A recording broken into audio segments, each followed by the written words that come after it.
ফৌজদারি অপরাধ তদন্তের ক্ষমতা পাচ্ছে এপিবিএন। মন্ত্রিসভায় আর্মড পুলিশ ব্যাটালিয়নের আইনের খসড়া চূড়ান্ত অনুমোদন।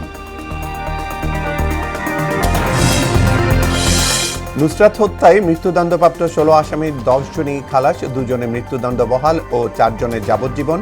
বিচারকের ক্ষমতা প্রত্যাহারের নির্দেশ। দেশের অধিকাংশ ড্রাইভার ফিটনেসবিহীন, বললেন সড়ক মন্ত্রী। আগামী বছরের মধ্যে নিরাপদ সড়ক আইন বাস্তবায়নের আশা। এবং ২ মাস পিছিয়ে এসএসসি ও সমমানের পরীক্ষার রুটিন প্রকাশ। ১৪ মার্চ থেকে শুরু হয়ে শেষ হবে ১৫ এপ্রিল।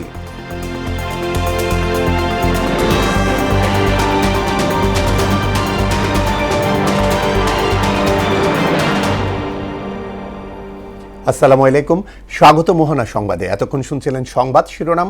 পুরো সংবাদের সঙ্গে আছি আমি জাবেদ কারদার।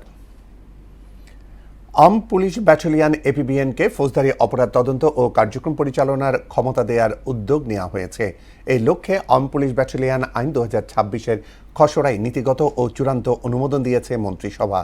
সোমবার সচিবালয়ে প্রধানমন্ত্রী তারেক রহমানের সভাপতিত্বে অনুষ্ঠিত মন্ত্রিসভার বৈঠকে খসড়াটির অনুমোদন দেওয়া হয়। বৈঠক শেষে মন্ত্রিপরিষদ বিভাগের সংবাদ বিজ্ঞপ্তিতে এই তথ্য জানানো হয়েছে। এতে বলা হয়, ১৯৭৯ সালের দ্য আর্মড পুলিশ ব্যাটালিয়নস অর্ডিন্যান্সের অধীনে গঠিত এপিবিএনকে আরও জনবান্ধব ও যুগোপযোগী করতে বিদ্যমান অধ্যাদেশটি বাংলায় রূপান্তর করে নতুন আইনের খসড়া তৈরি করা হয়েছে। খসড়াটি জনমত যাচাইয়ের জন্য স্বরাষ্ট্র মন্ত্রণালয়ের ওয়েবসাইটে প্রকাশ করা হয়েছে। প্রধানমন্ত্রী শিক্ষা সহায়তা ট্রাস্ট নিয়ে বৈঠক অনুষ্ঠিত হয়েছে। বিকেলে সচিবালয়ে অনুষ্ঠিত সভায় সভাপতিত্ব করেন প্রধানমন্ত্রী তারেক রহমান। এতে শিক্ষা সহায়তা ট্রাস্টের চলমান কার্যক্রমের লক্ষ্য ও উদ্দেশ্য এবং শিক্ষা জীবনে আর্থিক সহায়তা প্রদানের মাধ্যমে ঝরে পড়া রোধে ট্রাস্টের ভূমিকা সম্পর্কে বিস্তারিত অবহিত করা হয়। একই সঙ্গে সাবেক প্রধানমন্ত্রী বেগম খালেদা জিয়ার সময়ে মেয়েদের জন্য চালু হওয়া সার্বজনীন উপবৃত্তি কর্মসূচির প্রভাব এবং অর্জন নিয়ে আলোচনা হয়। আলোচিত ফেনীর মাদ্রাসা শিক্ষার্থী নুসরাত হত্যা মামলার ২ আসামি মৃত্যুদণ্ড বহাল এবং ৪ জনকে যাবজ্জীবন সাজা দিয়েছেন হাইকোর্ট। বাকি ১০ আসামিকে খালাস দেওয়া হয়েছে। এছাড়াও সেই সময়ে ফেনীর নারী ও শিশু নির্যাতন দমন ট্রাইব্যুনালের রায় প্রদানকারী বিচারক মামুনুর রশিদকে ফৌজদারি মামলার বিচার কাজ থেকে বিরত থাকার নির্দেশও দেওয়া হয়েছে। রায় নিয়ে মিশ্র প্রতিক্রিয়া জানান আসামি পক্ষের আইনজীবীরা। অন্যদিকে হাইকোর্টের দেয়া রায় আলাদাভাবে পর্যালোচনার পর আপিল বিষয়ে সিদ্ধান্ত নেওয়া হবে বলে জানান অ্যাটর্নি জেনারেল। মুদাসসির আলীর প্রতিবেদন। বিচারিক আদালতে ফেনীর সোনাগাজীতে মাদ্রাসা শিক্ষার্থী নুসরাত জাহান রাফি হত্যা মামলার রায় দেয়া হয় ২০১৯ সালে। সে সময়ে ফেনীর নারী ও শিশু নির্যাতন দমন ট্রাইব্যুনালের বিচারক মামুনুর রশিদ রায়ে অধ্যক্ষ সিরাজউদ্দৌলা সহ ১৬ আসামিকে মৃত্যুদণ্ড দেন।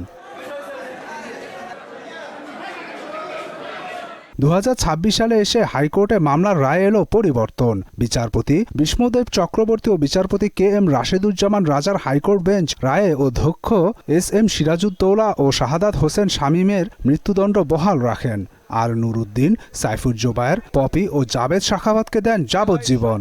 বাকি ১০ জনকে খালাস দেয়া হয়। কামরুন নাহার মনি, হাফেজ মোহাম্মদ আব্দুল কাদের, মহিউদ্দিন শাকিল, ইমরান হোসেন মামুন, আব্দুর রহিম শরীফ, মোহাম্মদ শামীম, ইফতেখার উদ্দিন রানা, রুহুল আমিন, আফসার উদ্দিন এবং মাকসুদ কাউন্সিলর, এই ১০ জনকে বেকসুর খালাস দেওয়া হয়েছে। কেন এমন রায় দিয়েছেন হাইকোর্ট তার ব্যাখ্যা দেন অ্যাটর্নি জেনারেল। ডাক্তার উবায়েদের এই যে মৃত্যুকালীন জবানবন্দির রেকর্ডটাকে আদালত অলঙ্ঘনীয় এভিডেন্স হিসেবে গ্রহণ করেছেন এবং তার জবানবন্দিটাকে এই রায় দেওয়ার ক্ষেত্রে বিবেচনা করেছেন। অন্যদিকে আসামি পক্ষের আইনজীবীদের মধ্যে রয়েছে মিশ্র প্রতিক্রিয়া। সাজার বিরুদ্ধে আপিলে যাবেন তারা। মোহাম্মদ শামীম খালাস পেয়েছে, মনি খালাস পেয়েছে, আর জুবায়েরকে যাবজ্জীবন সাজা দিয়েছেন। আমরা জুবায়েরের জন্য উচ্চ আদালতে আপিল করব। আজকে হাইকোর্ট ডিভিশনের রায়ের মধ্যে দিয়ে এই ব্যাপারে অনেকগুলো ফাইন্ডিং এসেছে, যেগুলো আমাদেরকে এই 164 নির্ভরশীলতা থেকে বেরিয়ে আসতে সাহায্য করবে। এদিকে সে সময় বিচারিক আদালতে মামলার রায় দেয়া বিচারক মামুনুর রশিদকে ফৌজদারি মামলার বিচার কাজ থেকে বিরত থাকার নির্দেশও দিয়েছেন হাইকোর্ট। মুদাসসির আলী, মোহনা সংবাদ, ঢাকা। ঢাকা দিল্লির মধ্যে রাজনৈতিক টানাপোড়েন থাকলেও অর্থনৈতিক সম্পর্কে কোনো প্রভাব পড়বে না বলে মন্তব্য করেছেন ভারতীয় হাইকমিশনার দীনেশ ত্রিবেদী। দুপুরে সচিবালয়ে বাণিজ্যমন্ত্রীর সঙ্গে বৈঠকের পর একথা বলেন তিনি। এই সময় বাণিজ্যমন্ত্রী খন্দকার আব্দুল মুক্তাদির জানান, দুদেশের বাণিজ্যে নানাবিধ বিধিনিষেধ কাটিয়ে বাণিজ্যিক সম্পর্ক এগিয়ে নেওয়া হবে। এদিকে নতুন মার্কিন রাষ্ট্রদূতের সঙ্গে বৈঠকে ঢাকা যুক্তরাষ্ট্র সম্পর্কের ক্ষেত্রে বাড়ানোর বিষয়ে আলোচনা হয়েছে বলে জানান এলজিআরডি মন্ত্রী আব্দুল মঈন খান। আরও জানাচ্ছেন শামীমুজ্জামান চৌধুরী। বাংলাদেশ ভারত বাণিজ্যিক সম্পর্কের নানা দিক নিয়ে সচিবালয়ে বাণিজ্যমন্ত্রী খন্দকার আব্দুল মুক্তাদিরের সঙ্গে বৈঠক করেন ভারতীয় হাইকমিশনার দীনেশ ত্রিবেদী। পরে সাংবাদিকদের বাণিজ্যমন্ত্রী জানান, পট পরিবর্তনের পর দুই দেশের পক্ষ থেকেই বিভিন্ন বিধিনিষেধ দেওয়া হয়েছিল। সেই পরিস্থিতি কাটিয়ে অর্থনৈতিক সম্পর্ক কিভাবে এগিয়ে নেওয়া যায় তা নিয়ে আলোচনা হয়েছে। তাদের সাথে আমাদের অনগোয়িং তো অনেক ইস্যু আছে, সেগুলি একদিক, আবার উন্নয়নের সুযোগ যেই সমস্ত জায়গায় আছে সেগুলি নিয়েও সময় সময় আলোচনা প্রয়োজন, সেই আলোচনা হয়েছে। ওনারা ল্যান্ড বর্ডারগুলি পুরোপুরি ফাংশনাল করা, বর্ডার হাটগুলি পুনরায় চালু করা, তারপরে ল্যান্ড বর্ডার দিয়ে সুতা আমদানি যেটা এখন প্রহিবিটেড সেটাকে আবার পুনরায় চালু করা। রাজনৈতিক সম্পর্কে টানাপোড়েন থাকলেও অর্থনৈতিক সম্পর্ক থেমে থাকবে না বলে মন্তব্য করেন ভারতীয় হাইকমিশনার। সাধারণ মানুষ চায় চাকরি, শিক্ষা, স্বাস্থ্য, ভালো রাস্তা, বিদ্যুৎ। আর এইটা হতে পারে যখন বাণিজ্য, বিজনেস টু বিজনেস। তাহলে এইটাই কথা হলো, আমার লেভেল থেকে তো আমরা সব কথাবার্তা হবে, কিন্তু এইটাও দরকার যে অফিসার লেভেল, আমাদের অফিসার্স আর বাংলাদেশের যে বাণিজ্য মন্ত্রণালয়ের অফিসার, ওরা রেগুলার টাচে থাকা দরকার। এদিকে স্থানীয় সরকার মন্ত্রী ডক্টর আব্দুল মঈন খান ও প্রতিমন্ত্রী মীর শাহ আলমের সঙ্গে বৈঠক করেন মার্কিন রাষ্ট্রদূত ব্রেন টি ক্রিস্টেনসন। আলোচনা হয় ঢাকা ওয়াশিংটনের মধ্যে সহযোগিতা ক্ষেত্র বাড়ানোর বিষয়ে। পরে স্থানীয় সরকার প্রতিমন্ত্রী জানান, দুই দেশের সম্পর্ক আরও সুদৃঢ় হবে। বাংলাদেশের সাথে মার্কিন সরকারের যে সুসম্পর্ক রয়েছে, সেই সুসম্পর্ক যাতে আরও গভীর হয় এবং সামনের দিকে যাতে আরও এগিয়ে নিয়ে যাওয়া যায়, এ ব্যাপারে মাননীয় মন্ত্রী এবং উনি একমত হয়েছেন। আমাদের ওয়াটার সাপ্লাই, ওয়েস্ট ম্যানেজমেন্ট এবং রিনিউয়েবল এনার্জিগুলোতে তারা আমাদের পিপিপি মডেলে সহযোগিতা করার ব্যাপারে আশ্বস্ত করেছেন। মার্কিন রাষ্ট্রদূত বিএনপি নির্বাচনী ইশতেহার বাস্তবায়নে সরকার গৃহীত বিভিন্ন উদ্যোগের প্রশংসা করেছেন বলেও জানান প্রতিমন্ত্রী। আমাদের ইশতেহারের বাইরেও যে কর্মসূচিগুলো নেন সেগুলোতে উনি সন্তোষ প্রকাশ করেছেন। শামীমুজ্জামান চৌধুরী, মোহনা সংবাদ, ঢাকা। দলের নাম ভাঙিয়ে অপকর্মকারীদের বিরুদ্ধে ব্যবস্থা নেওয়া হবে বলে জানিয়েছেন বিএনপি ভারপ্রাপ্ত মহাসচিব রুহুল কবির রিজভী। সকল ষড়যন্ত্র মোকাবেলা করে বিএনপি এগিয়ে যাবে বলেও জানান তিনি। দুপুরে শহীদ রাষ্ট্রপতি জিয়াউর রহমান ও সাবেক প্রধানমন্ত্রী খালেদা জিয়ার সমাধিতে শ্রদ্ধা নিবেদন শেষে এইসব কথা বলেন তিনি। এ সময় তিনি আরও বলেন, ক্ষমতায় এসে জনগণের জন্য কাজ করছে বিএনপি। আরও জানাচ্ছেন হুমায়ুন কবির।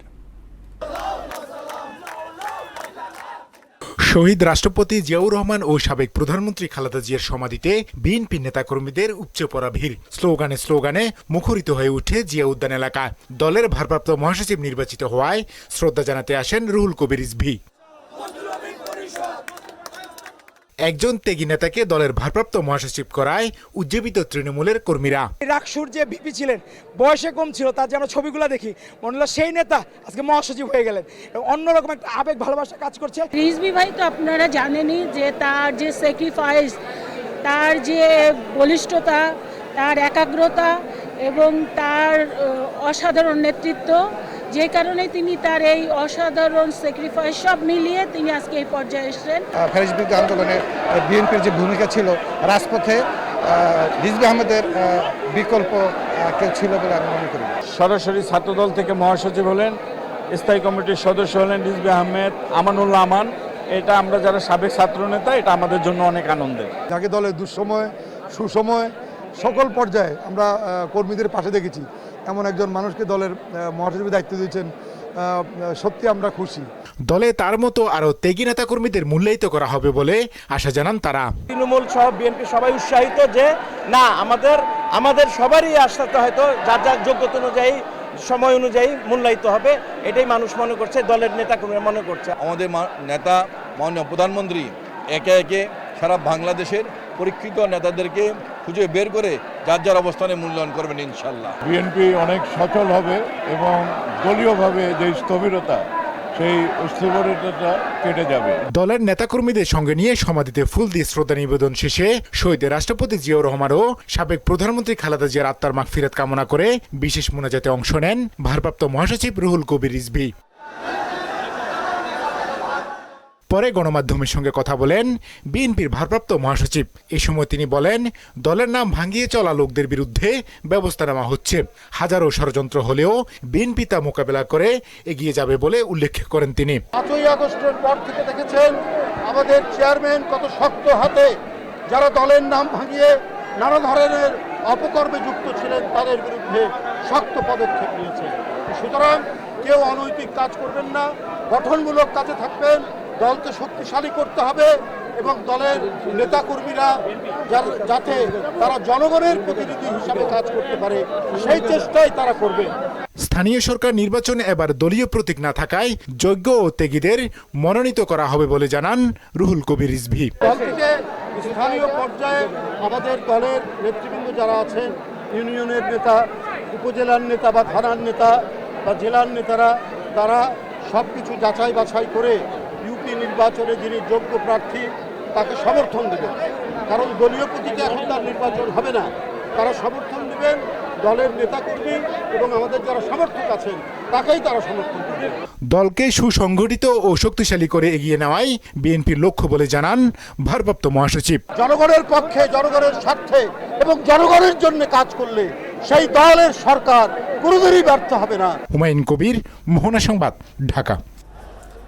দেশে সংকট দেখা দিলেই বর্তমান সরকার নিজেদের দায় অন্যদের ঘাড়ে চাপিয়ে দেয় বলে মন্তব্য করেছেন জাতীয় নাগরিক পার্টি এনসিপির আহ্বায়ক নাহিদ ইসলাম। দুপুরে দলীয় কার্যালয়ে এক সংবাদ সম্মেলনে কথা বলেন তিনি।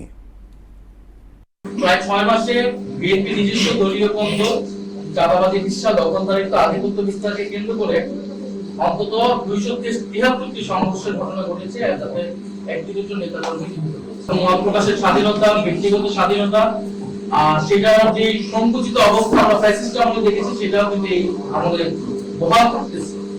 আমরা যদি সংবাদ মাধ্যমের বিষয়ে দেখি, গণমাধ্যমের বিষয়টি প্রায় 237টি সাংবাদিক হেনস্থা এবং গণপ্রতিনিধির ঘটনা ঘটেছে চলতি বছরের প্রথম 6 মাসে। এটা আইন ও সালিশ কেন্দ্রের।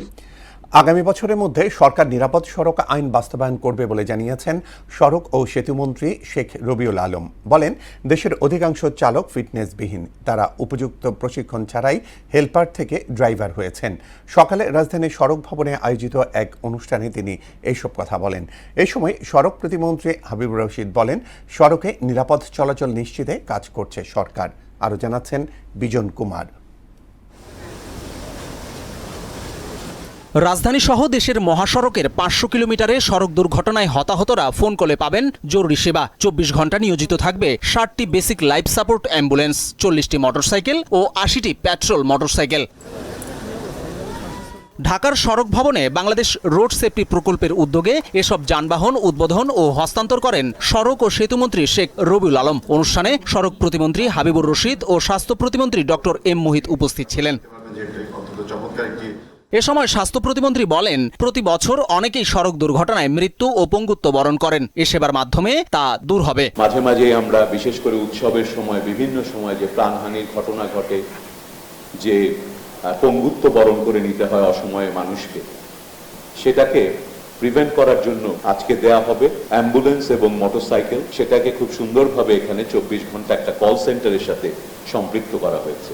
আর সড়ক প্রতিমন্ত্রী হাবিবুর রশিদ দাবি করেন, সরকার নিরাপদ যাতায়াত সুবিধা নিশ্চিতে কাজ করছে। জরুরি সেবার এই উদ্যোগ দেশের ইতিহাসে মাইল ফলক। আমাদের লক্ষ্য খুব পরিষ্কার, আমরা সড়কের নিরাপত্তা চাই, গতি বাড়াতে চাই, আমরা সারা বাংলাদেশকে সড়কের উন্নয়ন করতে চাই। সাথে সাথে আমরা এই সড়ককে মানুষের চলাচলের এক নিরাপদ ব্যবস্থাপনা আমরা সমন্বিত প্রক্রিয়ার মাধ্যমে বাস্তবায়ন করতে চাই। 2027 সালের মধ্যে নিরাপদ সড়ক আইন সরকার বাস্তবায়ন করতে চায় উল্লেখ করে সড়ক ও সেতুমন্ত্রী শেখ রবিউল আলম বলেন 2030 সালের মধ্যে সড়ক দুর্ঘটনায় মৃত্যুর হার কমিয়ে আনাই সরকারের মূল লক্ষ্য। সড়কে প্রতি বছর দুর্ঘটনায় মৃত্যুর হার বাংলাদেশে 5,000-এর কাছাকাছি। আমাদের যে অঙ্গীকার রয়েছে 2030 সালের মধ্যে এই 5,000-এর কাছাকাছি লোক প্রতি বছর জীবন দিচ্ছে, তা অর্ধেকে হ্রাস করা, তাহলে সেটা সম্ভব হবে। এই মুহূর্তে আমাদের প্রয়োজন রয়েছে একটা কম্প্রিহেনসিভ নিরাপদ সড়ক আইন, যেটা আমরা 2027 সালের ডিসেম্বরের মধ্যে করতে চাই। বাংলাদেশ সরকার ও বিশ্ব ব্যাংকের অর্থায়নে পরিচালিত বাংলাদেশ সড়ক নিরাপত্তা প্রকল্পের আওতায় এসব অ্যাম্বুলেন্স ও পেট্রোল মোটরসাইকেল সড়কে চলবে বলে জানানো হয় অনুষ্ঠানে। বিজন কুমার, মোহনা সংবাদ, ঢাকা। 6 মাসে 95টি শিল্প কারখানা বন্ধ হয়ে গেছে, আর এই সময়ে কাজ হারিয়েছেন প্রায় 62,000 কর্মী ও শ্রমিক। বিএনপি সরকারের গেল 6 মাসের কার্যক্রম মূল্যায়ন করে এমন চিত্রই তুলে ধরেছে বেসরকারি গবেষণা সংস্থা centre for policy dialogue CPD.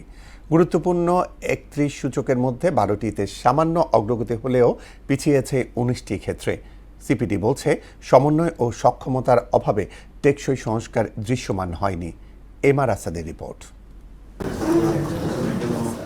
BNP সরকার দায়িত্ব নেয়ার 6 মাস পূর্তিতে অর্থনৈতিক ও প্রশাসনিক ব্যবস্থার খতিয়ান তুলে ধরল গবেষণা সংস্থা সিপিডি।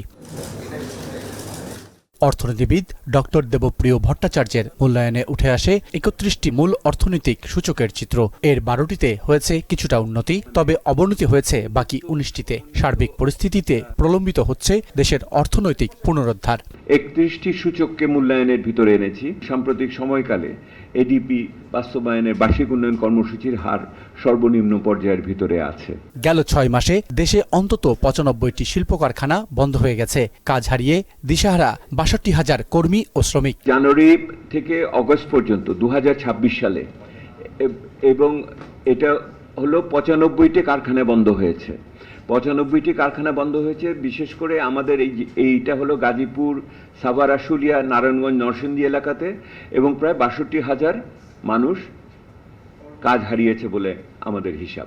একই সঙ্গে প্রশাসনিক পদায়নে পেশাদারিত্বের চেয়ে রাজনৈতিক পরিচয় প্রাধান্য পাওয়ার অভিযোগ করা হয়। গভীর উদ্বেগ জানানো হয় আইন শৃঙ্খলা পরিস্থিতির অবনতি, মব জাস্টিস ও সংখ্যালঘুদের ওপর নিপীড়ন বন্ধ না হওয়া নিয়ে। ভবিষ্যৎ সম্বন্ধে আস্থা, আপনি যদি ভবিষ্যৎ সম্বন্ধে আস্থা না পান, তাহলে কিন্তু আপনি এখন নিরাপত্তা দিলেও সে ভবিষ্যতের কথা চিন্তা করে করবে না।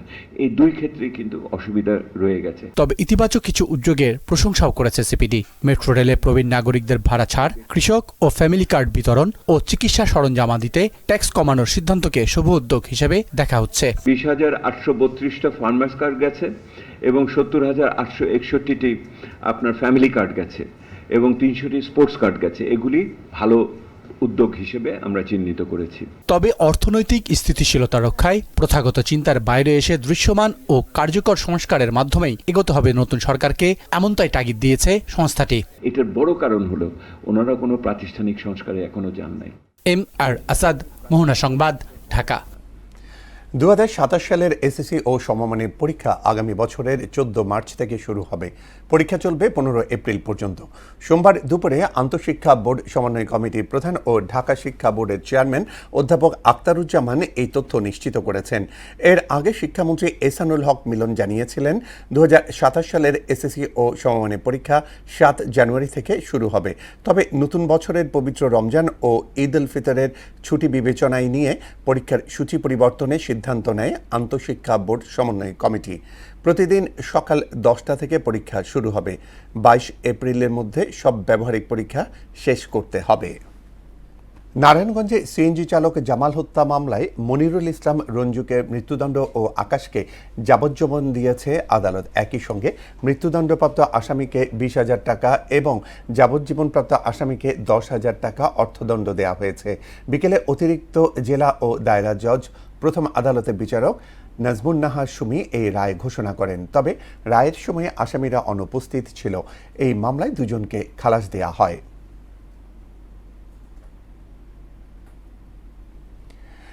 বাংলাদেশ চীন বন্ধুত্ব আরও জোরদার করার পাশাপাশি শিক্ষা ও সাংস্কৃতিক বিনিময় বাড়ানোর উপর গুরুত্ব দিয়েছে দুদেশ। অ্যাসোসিয়েশন অফ বাংলাদেশ চীন অ্যালামনাই ABCA এবং ঢাকায় অবস্থিত চীন দূতাবাসের যৌথ সহযোগিতায় রাজধানীর বিশ্ব সাহিত্য কেন্দ্রে আয়োজিত অনুষ্ঠানে একথা বলেন বক্তারা। পরে প্রতিযোগিতার বিজয়ীদের হাতে পুরস্কার তুলে দেন চীনা দূতাবাসের প্রতিনিধি। দুদেশের তরুণ প্রজন্মের মধ্যে পারস্পরিক যোগাযোগ ও বন্ধুত্ব আরও গভীর করতেই এমন আয়োজন বলে জানান আয়োজকরা।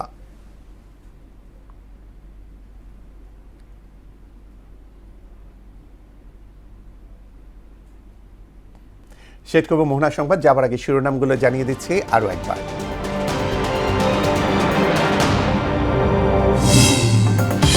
ফৌজদারি অপরাধ তদন্তের ক্ষমতা পাচ্ছে APBN। মন্ত্রিসভায় আর্মড পুলিশ ব্যাটালিয়ন আইনের খসড়া চূড়ান্ত অনুমোদন। নুসরাত হত্যায় মৃত্যুদণ্ডপ্রাপ্ত 16 আসামির 10 জনই খালাস। 2 জনের মৃত্যুদণ্ড বহাল ও 4 জনের যাবজ্জীবন। বিচারকের ক্ষমতা প্রত্যাহারের নির্দেশ। দেশের অধিকাংশ ড্রাইভার ফিটনেসবিহীন, বললেন সড়ক মন্ত্রী। আগামী বছরের মধ্যে নিরাপদ সড়ক আইন বাস্তবায়নের আশা। এবং 2 মাস পিছিয়ে SSC ও সমমানের পরীক্ষার রুটিন প্রকাশ। 14 মার্চ থেকে শুরু হয়ে শেষ হবে 15 এপ্রিল।